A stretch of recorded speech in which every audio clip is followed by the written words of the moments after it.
let's kick it off. Yeah. My name's Stuart Fox, Green Tech Renewables. I'm gonna kick this off. We're gonna be joined by Cameron and Connor from SolarEdge, but I'm gonna do a quick introduction. They're gonna present the topic. I'll do a quick introduction on Green Tech and then hand it off. So, of course, the topic today, title Re-Energize with SolarEdge, and we're gonna get a look at the latest products and promotions. So as always, we'll post any data sheets or additional resources into the handout section, which you can see above the chat.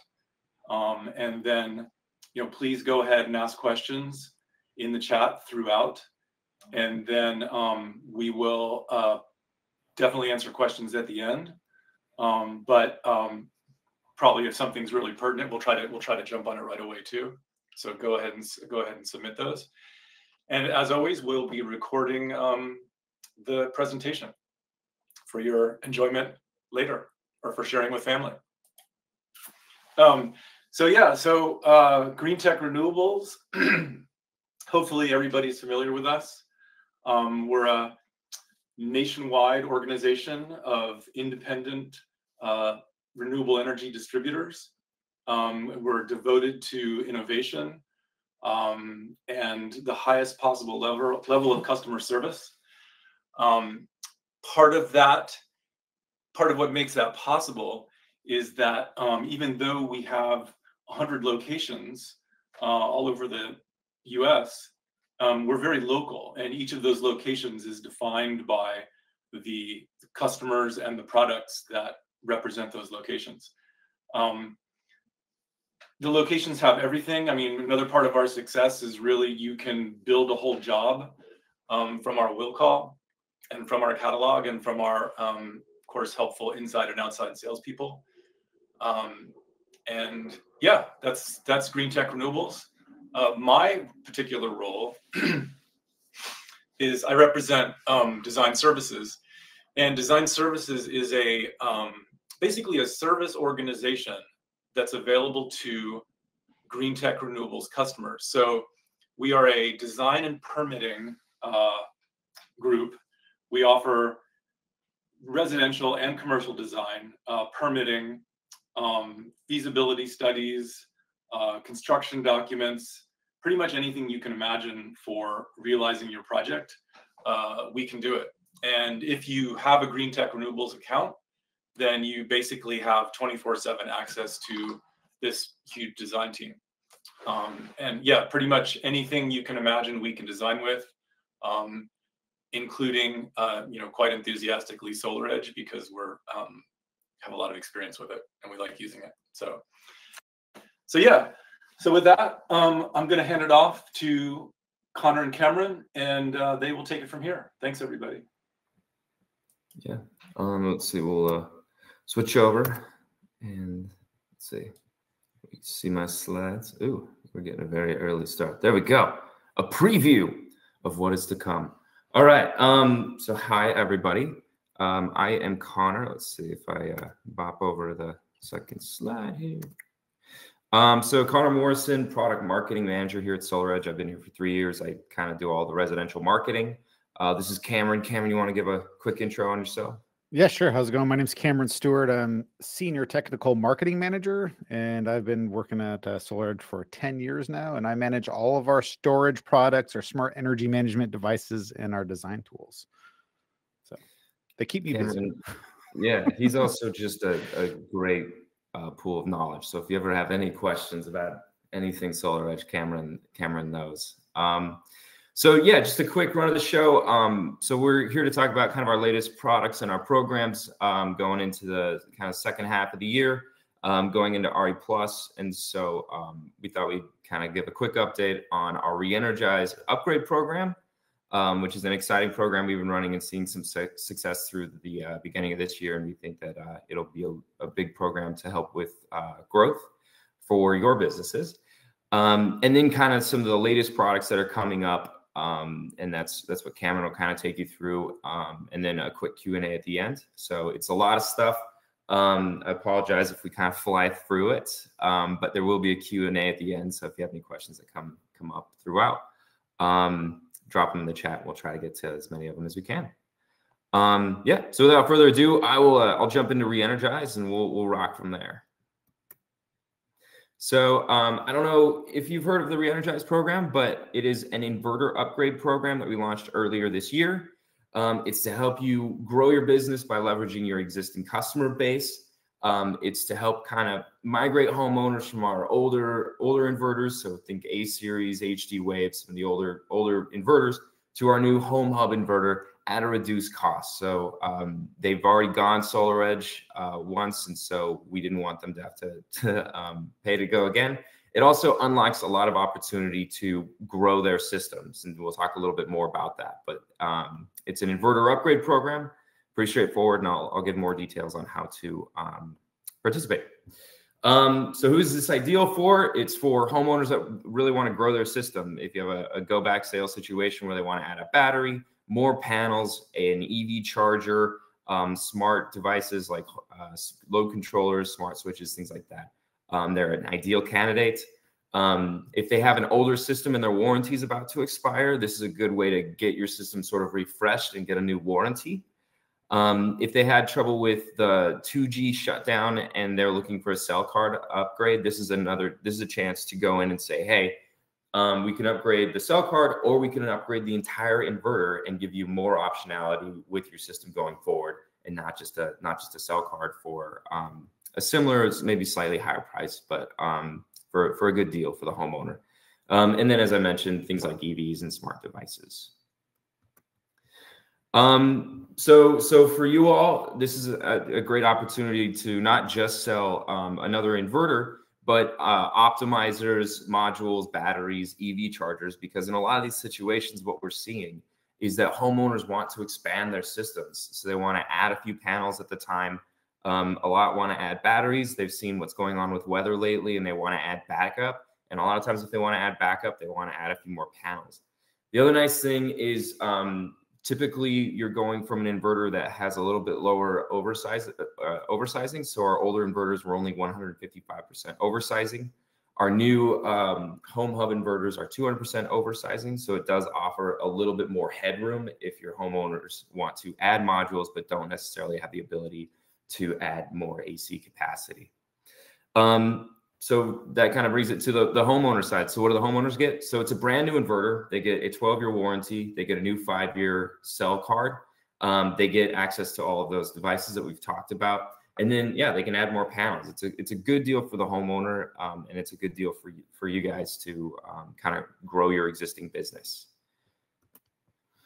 A little bit on the mechanics of the system of this program. So it is a separate part number. So work with Green Tech to get the part numbers for this.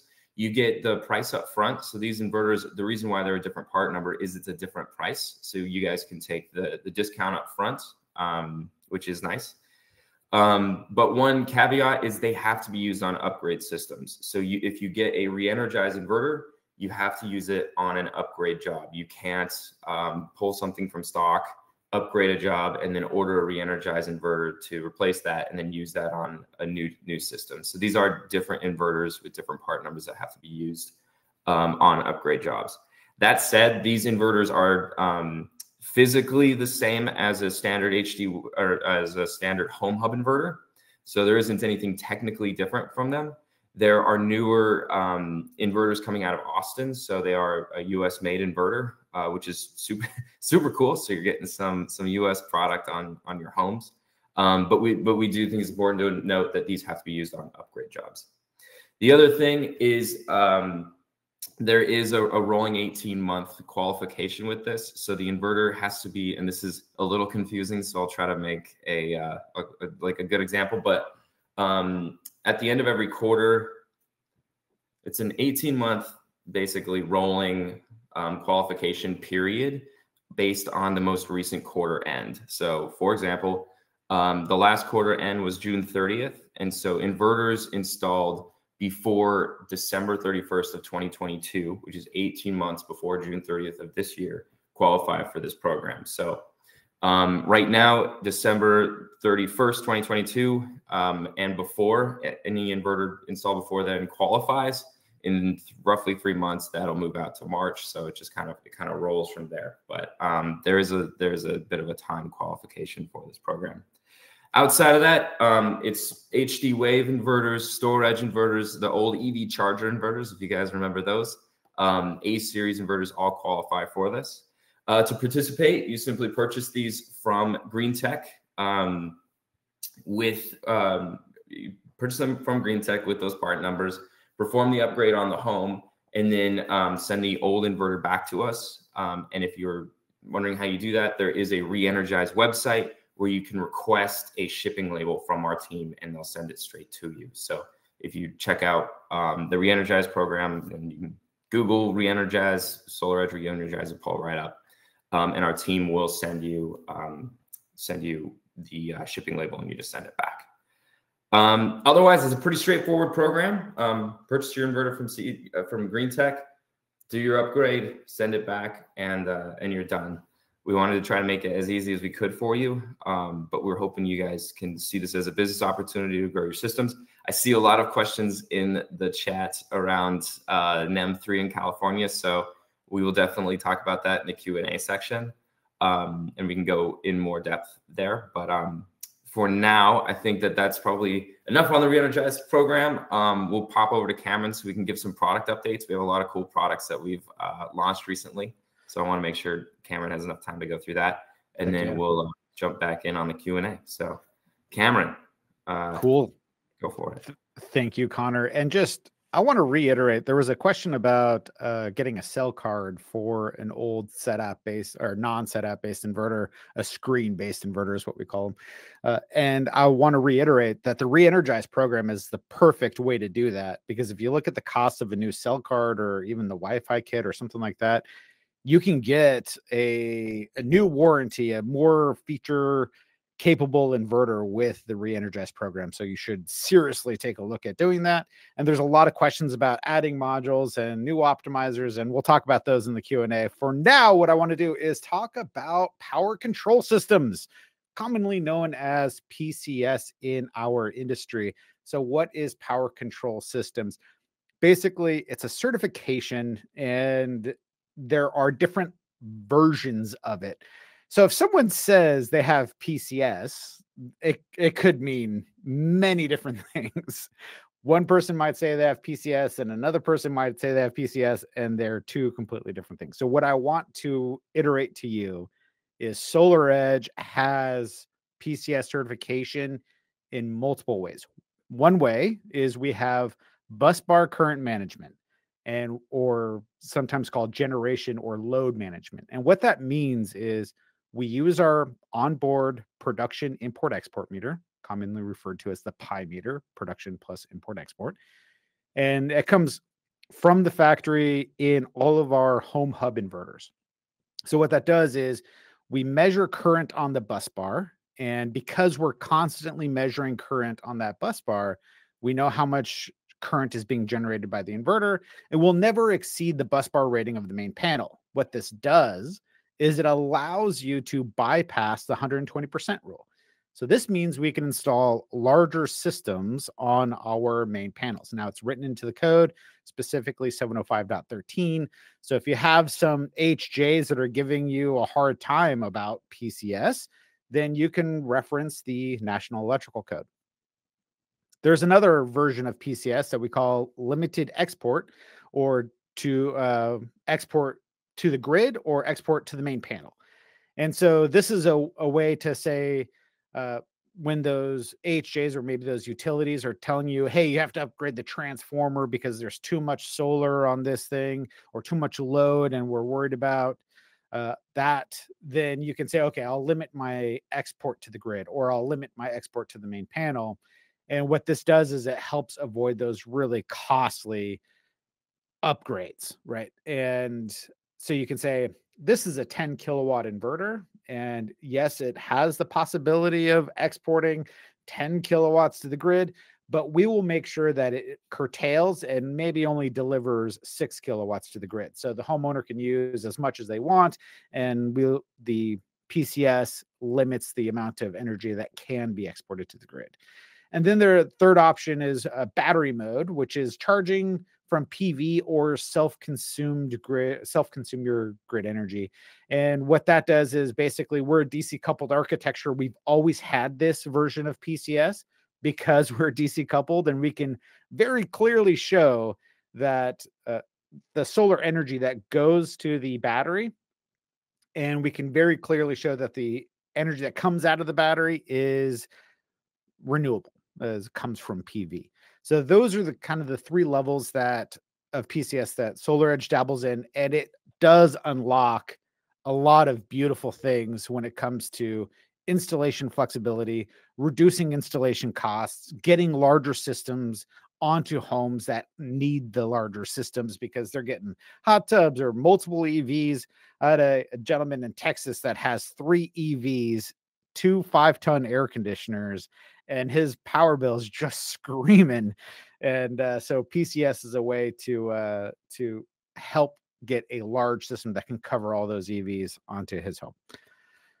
Okay, so why PCS? Again, the biggest reason is to allow installations that previously were impossible or not possible.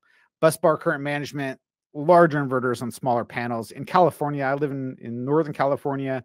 One of the biggest things around here is we have a lot of 150 amp panels. And historically, that would limit us to 3.8 or maybe a 5.7 kilowatt inverter. Not today. Now we can get that full 11.4 kilowatt inverter on those smaller panels just with PCS. And it's helping us avoid those costly main panel upgrades. Export limitation, again, often required by utilities. Like I said before, if they have a feeder that's overloaded, you can limit that export. And then again, battery mode just guarantees that solar generation is coming and going from that battery. And it is often required with incentive programs. So when I say helps avoid main panel upgrades, we have to think about what the cost of a main panel upgrade is. And I think in California, typically we see somewhere between $3,000 and $5,000. This solution is already embedded in the inverter. There's no extra boxes. There's no extra things. All you have to do is take a set of CTs and connect them to the feeders on the main circuit breaker and then run those wires back to the inverter. It is super easy to do. It takes maybe 15 minutes to install those CTs. If you have to pipe conduit, I'm going to say maybe give you an extra 30 minutes, 20 minutes there. And of course, that depends on the distance of the inverter to your main panel. Of course, if your main panel is like 500 feet away, it's going to take a little bit longer to run conduit. Oh, but that brings up a great point. You cannot extend the length of the CTs yet. That is a future firmware version.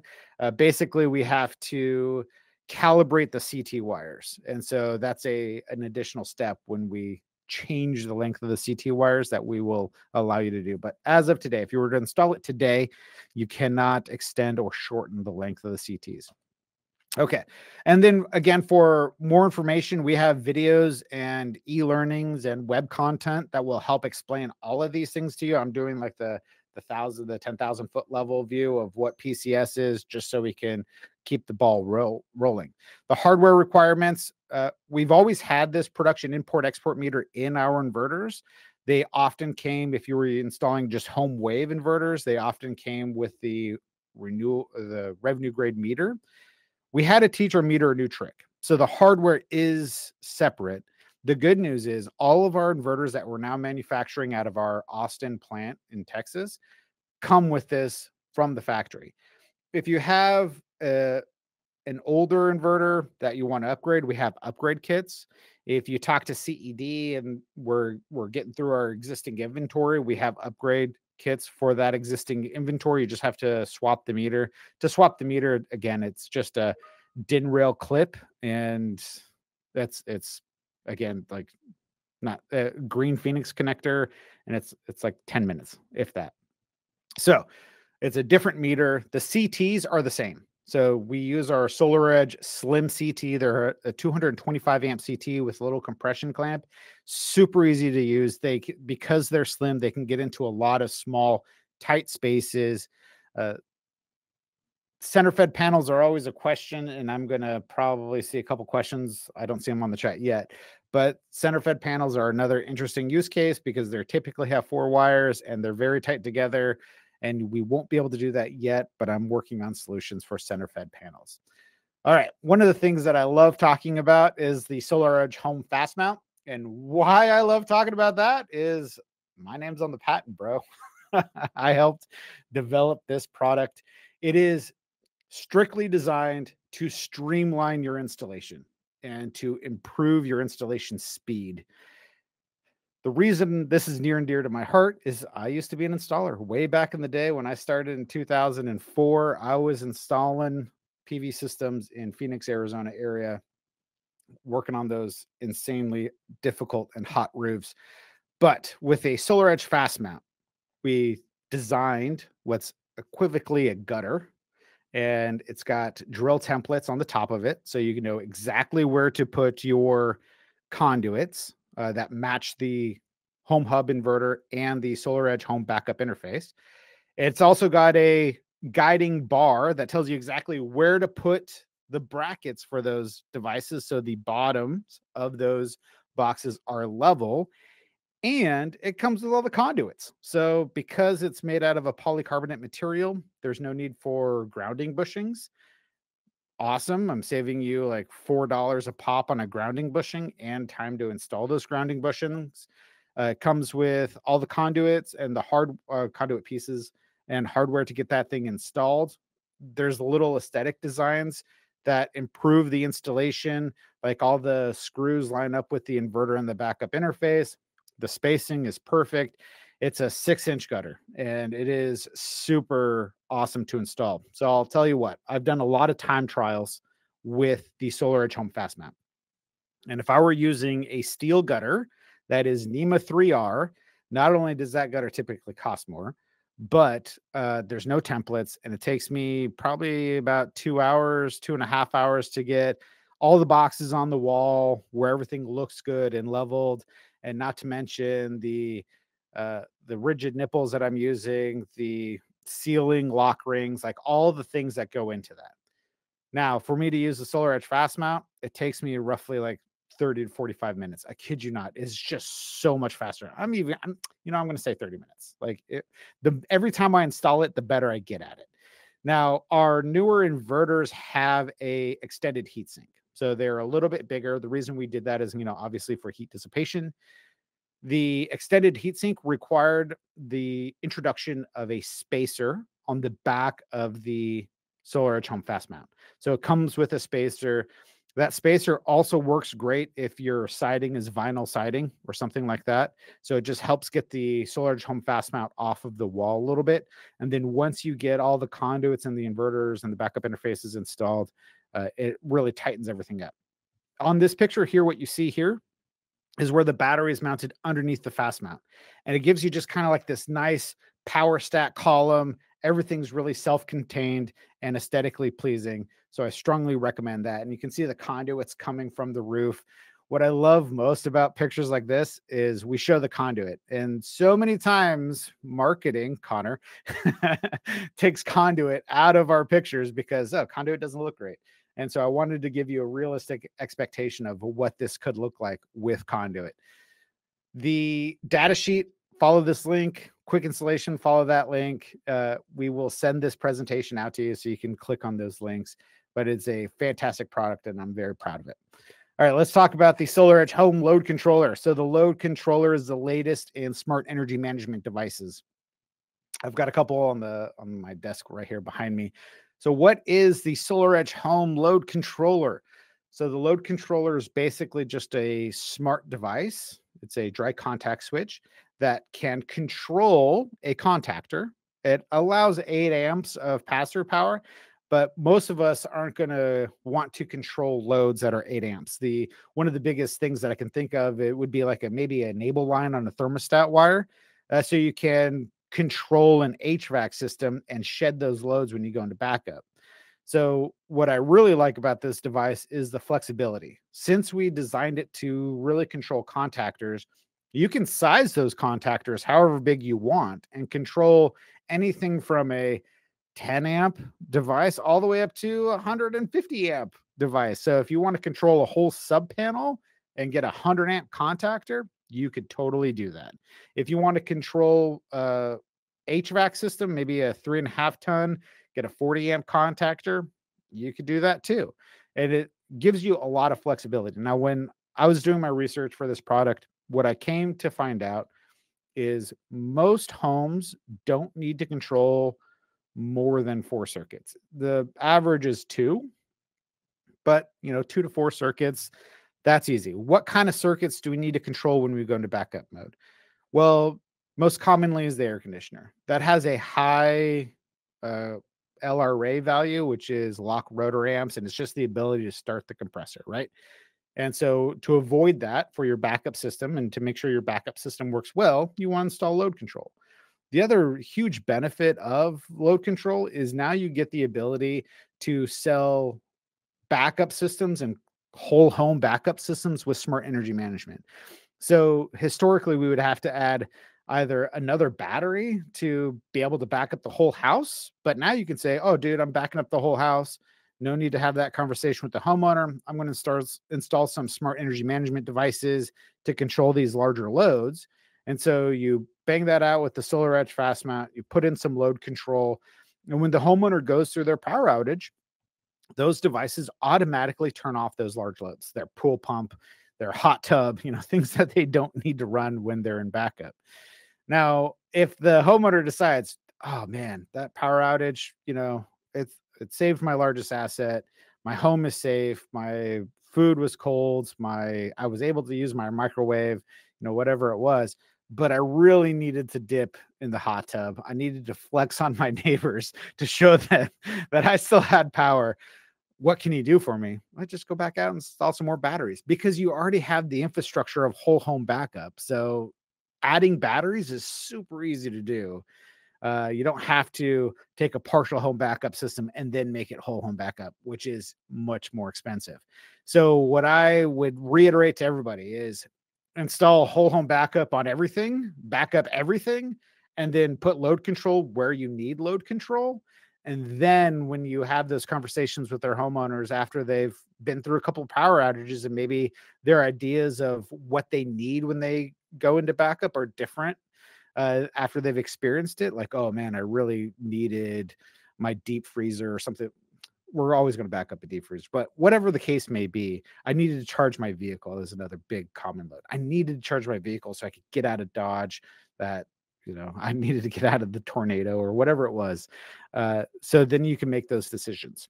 So less hassle, avoid small backup panels, back up the whole house. The 2023 NEC, so I saw there were some people from Mass. They're already on 2023 NEC. They do now classify backup systems as standalone systems, which was intended for generators. And I don't exactly agree with that interpretation, but you may need some load control for your backup systems because according to the calculations in the National Electrical Code, you have to do load calculations for your standalone system to make sure that it's large enough to back up all those loads. And so just to avoid that hassle, install some SolarEdge load controllers. So I did a lot of talking there and I forgot that I had these graphics. But long story short, what do people usually need to shed when they go into backup? Pool pumps, HVAC systems, EV chargers. No need to do that with the SolarEdge load controller. We can shed those loads when we go into backup. There's also on-grid applications for the load controller. In California and in Hawaii, we have basically zero export or an incentivized export window.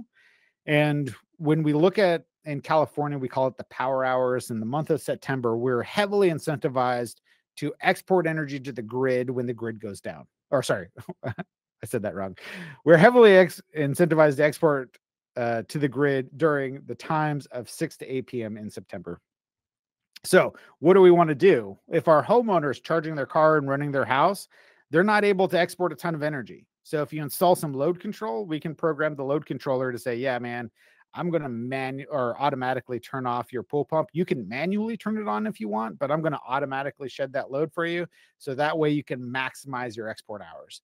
We're about to hit August and September. We're about to hit the first time those export power hours are going to play. And I think the economics of many systems that were installed in the last year and a half are going to come to fruition and say, oh man, those economics are terrible because my homeowner is not conserving energy during the power hours.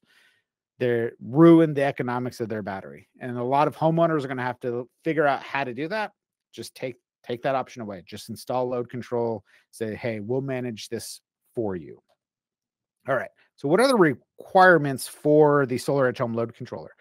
One of the beautiful things about our load controller is it's a wireless device. It speaks over the SolarEdge home network.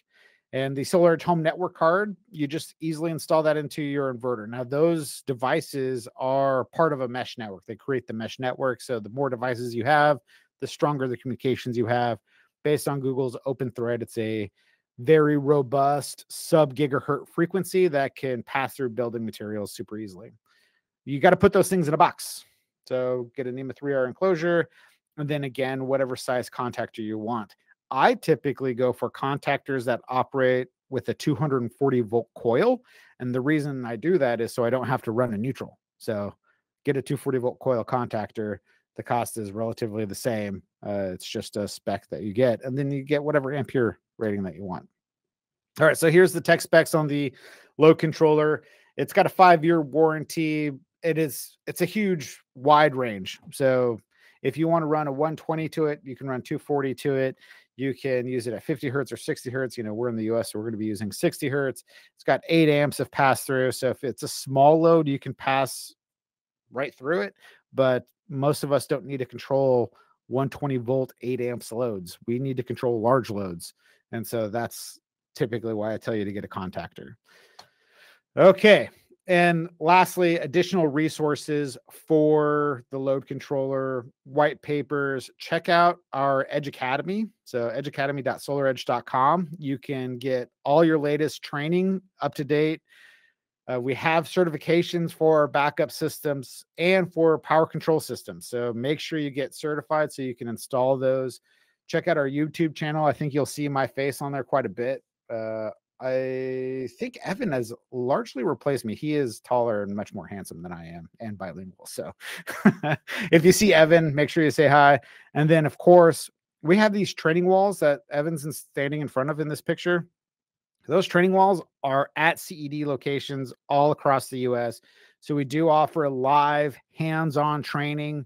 We're going to teach you where to land those wires, how to open up those boxes. And I'm sad that we have these gutter boxes underneath on our displays. That was before we had our SolarEdge home fast mount, because I would rip those out in a second and put some fast mounts on there just so you can see how those things are installed.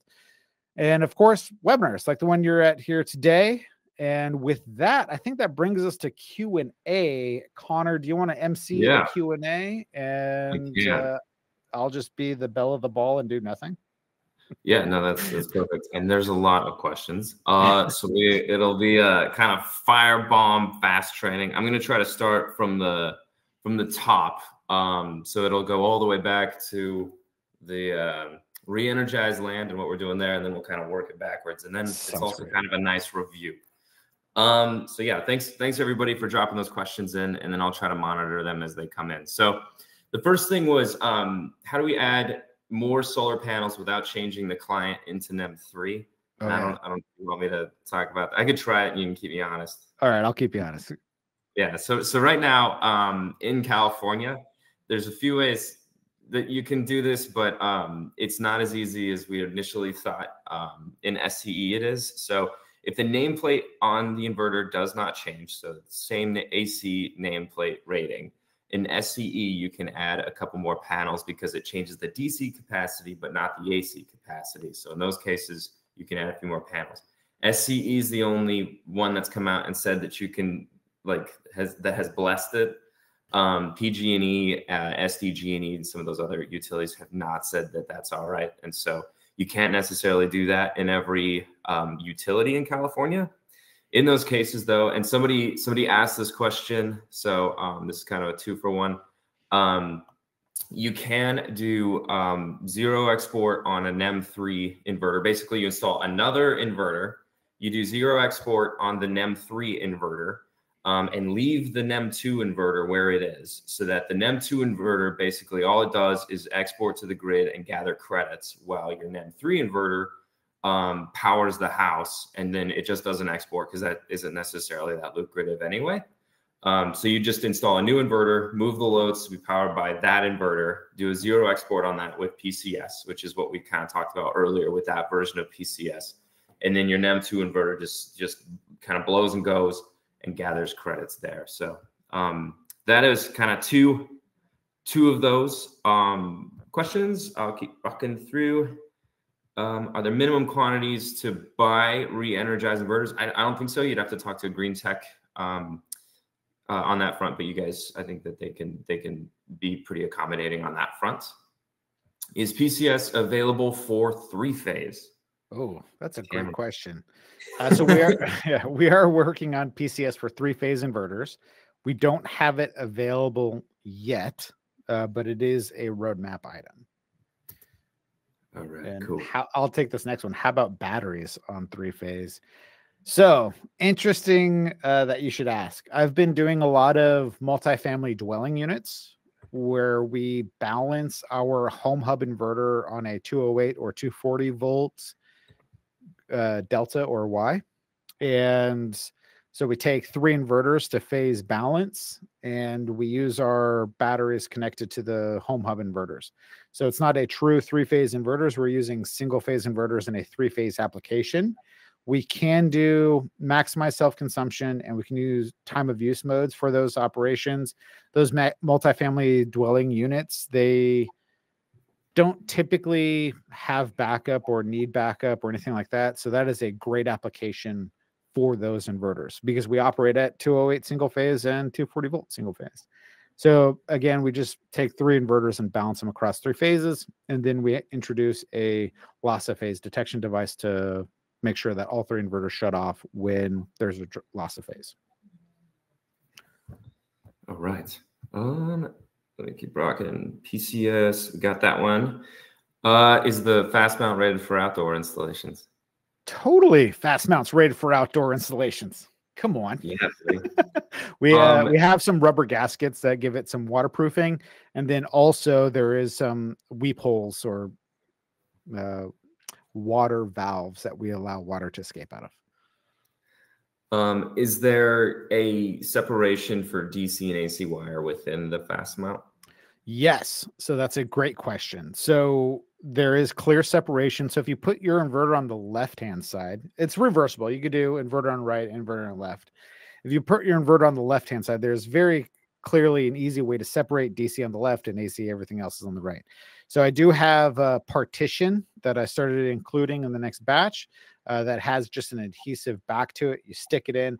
It's kind of like if you remember those old school tackle boxes where you could move your little partitions, or hardware boxes, I guess. You can move those little partitions, kind of the same idea without the grooves. I just put a really robust 3M double-sided adhesive where you can stick those partitions where you need them.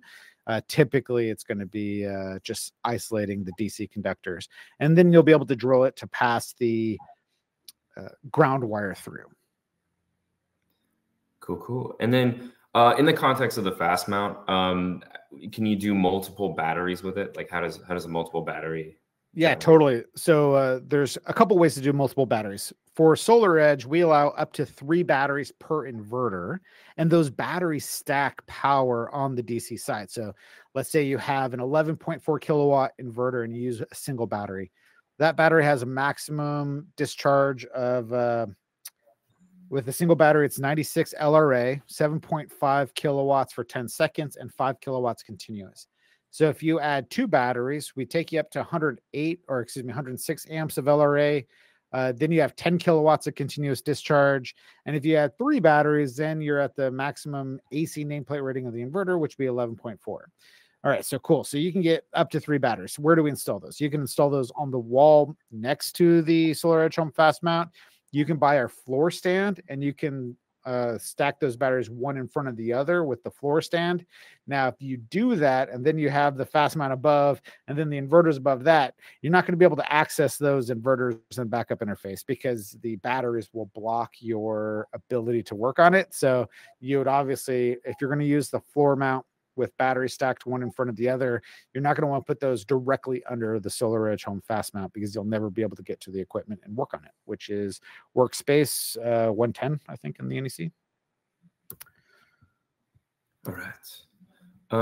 Sorry, I got a Home Hubs. Yeah, I got you. Home Hubs coming out of Austin. Do they qualify for domestic product content? So yes, but we have to be careful about how we advise on that. So I would say we're releasing a little more guidance as we understand it better. And so I'd say give us a little bit of time to give more details in terms of how they qualify, and then work with a tax advisor to make sure that you do it right. Because we're just running into there's a lot of odds and ends to know about how those credits are being distributed. But yes, they're assembled in Austin. So there is some level of credits that we can take from that. So we're working on releasing more guidance on that, but the short answer is yes. And our optimizers are starting to come out of Florida too. So, right? Yeah. Correct. So I think it's, for the record, I just want to say, I think it's awesome that we're manufacturing in the US now. Like, that is awesome. Super cool. So. I almost made my background a giant American flag. Nice. And our inverters do say "Made in America" just right on the front of them now, if they're made in America, right? Yeah. If you want to schedule, so someone's just asking about scheduling training. The answer is yes. Reach out if you want. You can reach out to me, and I can point you to our training team, or talk to Green Tech, and they can get in touch. Either way, my email is just Connor, CONNOR.m@SolarEdge.com. And you can shoot me a quick note. SolarEdge battery chemistry, we're NMC. We were 9540A approved or tested. We have all of the same testing as all of our LFP friends. So reduce spacing requirements. So you can put batteries 8 inches apart. There's no 36-inch requirement for that. We're working on our UL 9540B testing. We're kind of outlining that right now, what that entails. It's still up for discussion, and it's not quite ready to be permanently enforced, but we're actively working on that. One of the things that I love about the SolarEdge home battery is we designed that thing super safe and robust. We have insulators between every single cell, so there's no cell to cell propagation. So we did a lot of work to make sure it's one of the safest batteries on the market.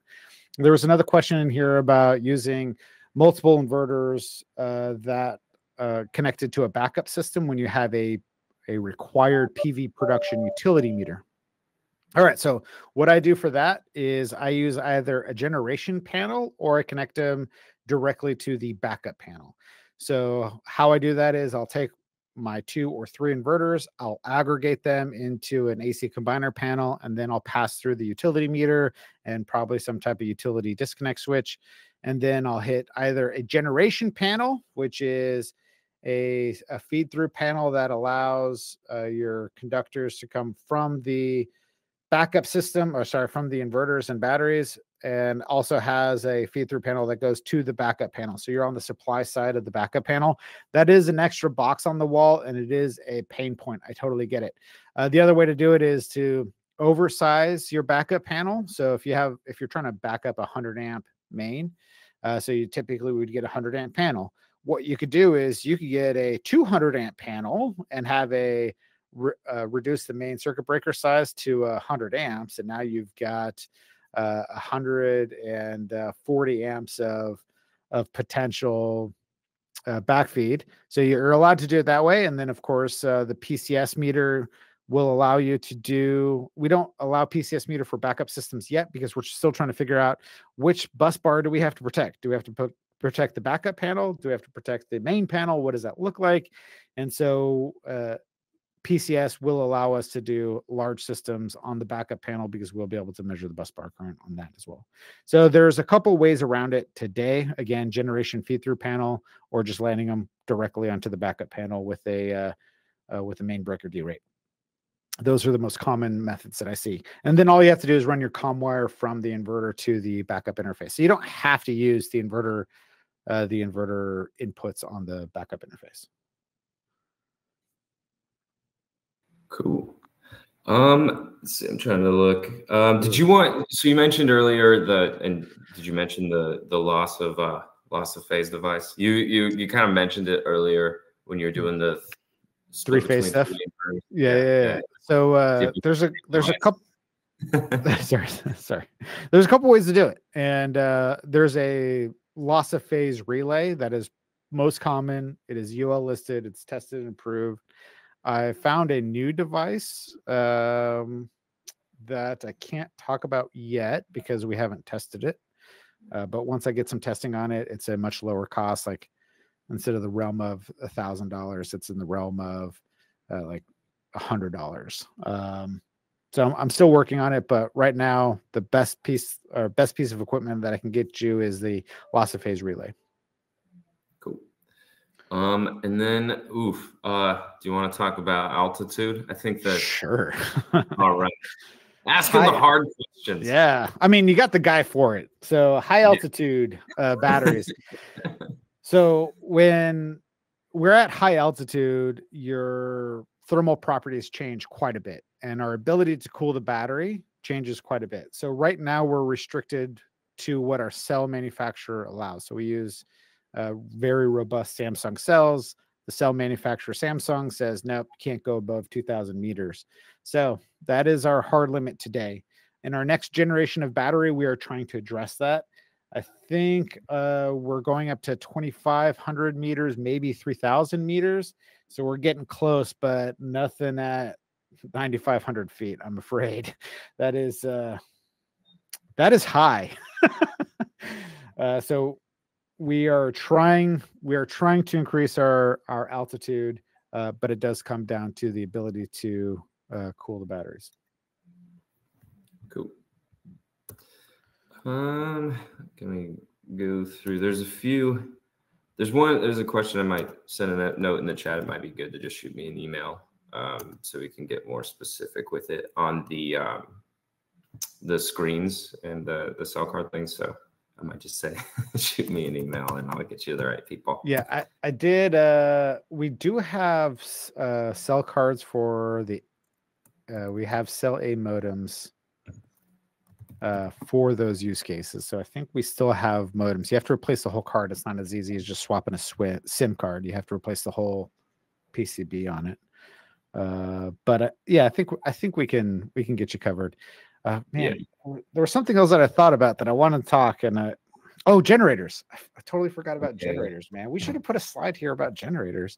So I get a lot of questions about generators and how do we do generator integration. Today we do automatic start stop. If you have a large generator, Generac, Kohler, whatever it may be, as long as the generator supports 2-wire start stop, we can do it.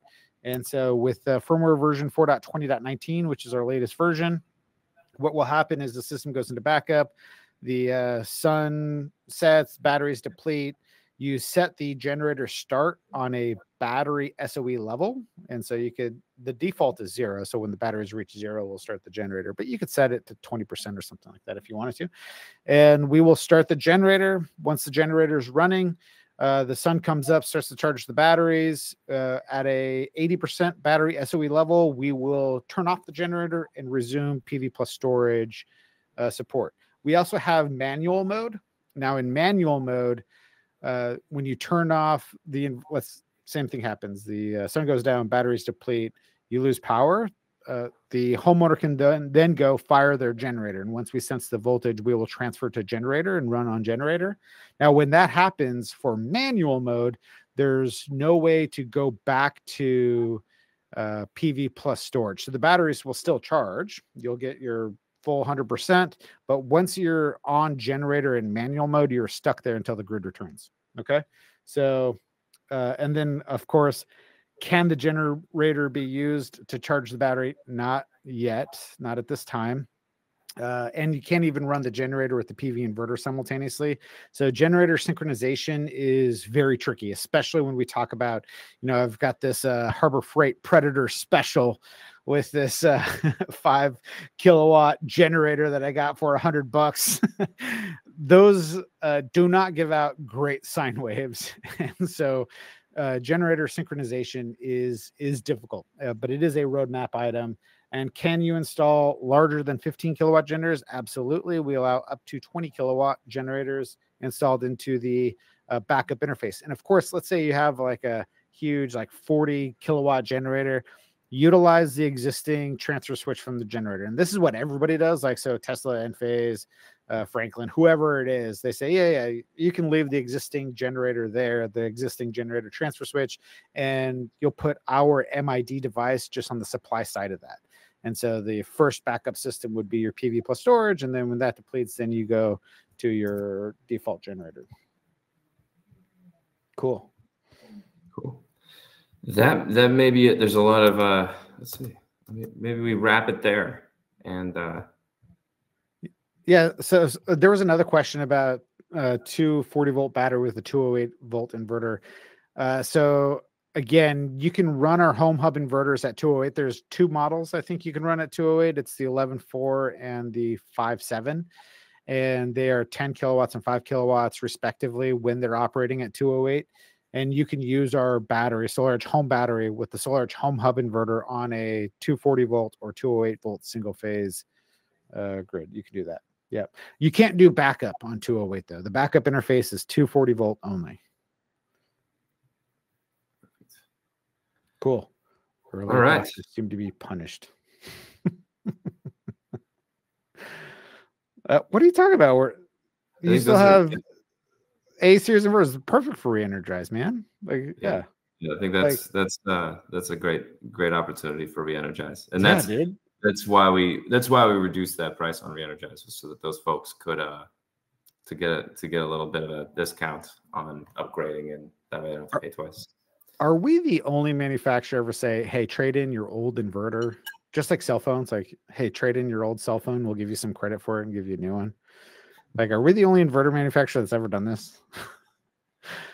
I don't think so, but maybe. But anyway, thanks everybody. I'm just gonna say it. We did it first, you guys. Yeah, there you go. Thanks everybody. Huge thanks to Green Tech for letting us come on and talk. We're super appreciative of them, and then we're super appreciative of you guys for asking a lot of great questions. This was a good time, and then I think that they'll be sending out the slide deck and the recording and everything else. So, Stuart, I don't know if you have anything else you want to say. I was just going to say thank you. That was a great presentation. Absolutely, Stuart. I'm going to say I think you're going to get a lot of a lot of takers on this. This is a really cool program. So, Stuart, I'm going to say there was a lot of questions about trainings, hands-on training at CED Green Tech. So let's get that set up. Yeah, we'll work with you planning. We'll do as you mentioned, I mean, almost all of our major PCs have like a training wall, SolarEdge training wall. Yeah, cool. Awesome. Right on. And then where can people find this training session? We're just going to email it out if you registered. Yeah. Yes. Okay, cool. Fantastic. Was there anything else we need to talk about? I think you guys covered it. All right. Awesome. All right. Thank you so much, you guys. Thanks, everybody.